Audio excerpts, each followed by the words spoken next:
If you have spent any time on YouTube lately, you have probably noticed that 3D animated fitness videos are pulling in millions of views.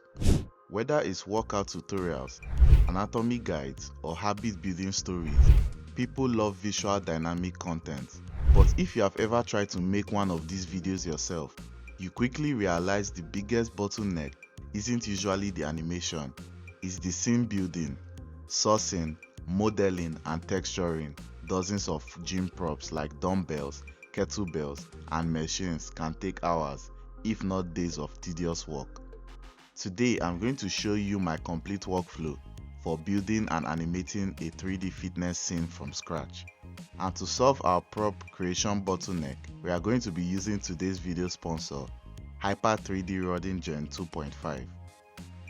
Before we jump into the animation, we need to populate our environment. A gym looks empty without equipment.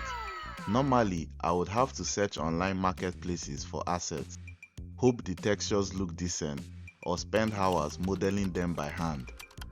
Instead, we are going to use Hyper3D Rodin Gen-2.5. It's an AI 3D generator that behaves almost like an LLM.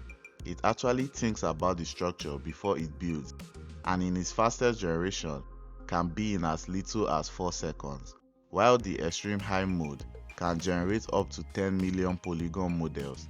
It specializes in giving you higher geometry quality, more faithful textures, and faster batch generation, making it incredibly useful for quickly scaling up a scene.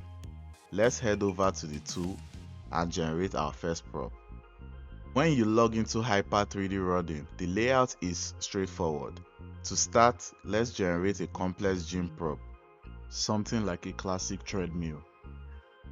I will drop in a reference image of a treadmill here in the input box, and thanks to Rodin's 3D native architecture, the geometry will grow directly from its core structure. Now, one of Rodin Gen 2.5's strongest features is its speed to quality control, which lets you control your generation time from 4 seconds to 80 seconds using adaptive thinking efforts.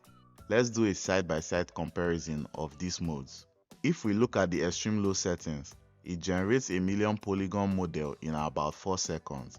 That's ultra speed for everyday props when you are just creating a blockout model of your scene. But let's say we want to quickly see a bunch of options to see which shapes looks best. I can use batch generation set to 5 models at the extreme low settings. Look at how these models appear almost instantly in the UI. We can also save our preferred setups using the preset panel so we can easily repeat this workflow later. Now, let's set up the quality. If we jump to medium mode, it takes about 20 seconds, finding a nice balance between structure and speed. But for our close-up shots, we want a detailed asset, something highly detailed. We'll switch to extreme high mode, which takes about 80 seconds to generate 3D models, which is capable of delivering sculpture level details down to skin microstructures if you are generating characters. Under the geometry options, we'll choose the micro and detailed option. In this mode, Rodin can achieve over 10 million polygons. Let's look at the side by side.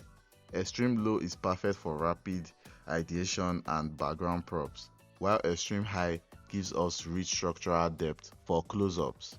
Now, let's talk about textures. Usually, AI 3D tools struggle here. They smear textures, get confused by logos, or leave ugly blind spots on the back of objects. To test this, I'm putting a reference image of a kettlebell with a prominent brand logo and text. Let's generate it and see how it handles it. As you rotate the assets 360 degrees, you can see there are no blind spots. This is powered by Rodin's brand new 3D native architecture, which allows color and detail to grow directly from the geometry itself. The text is readable, sharp, and consistent from every angle instead of getting blurred or broken. If you are on their business plan, they also offer the world's first 12K texture in open beta, which gives you incredibly faithful PBR materials and surface looks. There is even a one-click option to pre-process and strip out pre-existing shadows and harsh lighting from your input image so the model blends seamlessly into your custom scene lighting. Once we are happy with our generated props, we can export them. I'm going to import them directly into Blender, where I have built my gym scene. To prove these aren't just visually impressive but actually usable in a real pipeline, let's switch over to wireframe view inside Blender. If we look at the wireframe, the geometry is surprisingly clean. Rodin Gen-2.5 includes a smart low poly mode designed specifically for artist style topology, which supports both quad and triangle meshes. This makes the model lightweight and optimized for animations and viewport performance, rather than giving you a heavy, unmanageable high poly mess. This tool excels as an accelerator for creating background environments, secondary props, and rapid scene building. It is an absolute game changer that saves you hours of repetitive labor. If you need to make quick adjustments to a model, you don't even have to regenerate the whole thing. Rodin Gen 2.5 supports local path level editing and has a manual or automatic bank to pass feature. This automatically splits your model into individual manageable pieces, allowing you to edit or refine specific parts. The best part is that it even supports third-party model imports, so you can bring in models you got from other marketplaces and split or refine them right inside Rodin. And there you go. By integrating Hyper3D Rodin Gen 2.5 into my scene building workflow, I save hours of modeling time, allowing me to focus entirely on the animation and the storytelling. If you want to speed up your 3D pipeline, whether you are making fitness animations, game development, or toy designs, I highly recommend giving this tool a spin.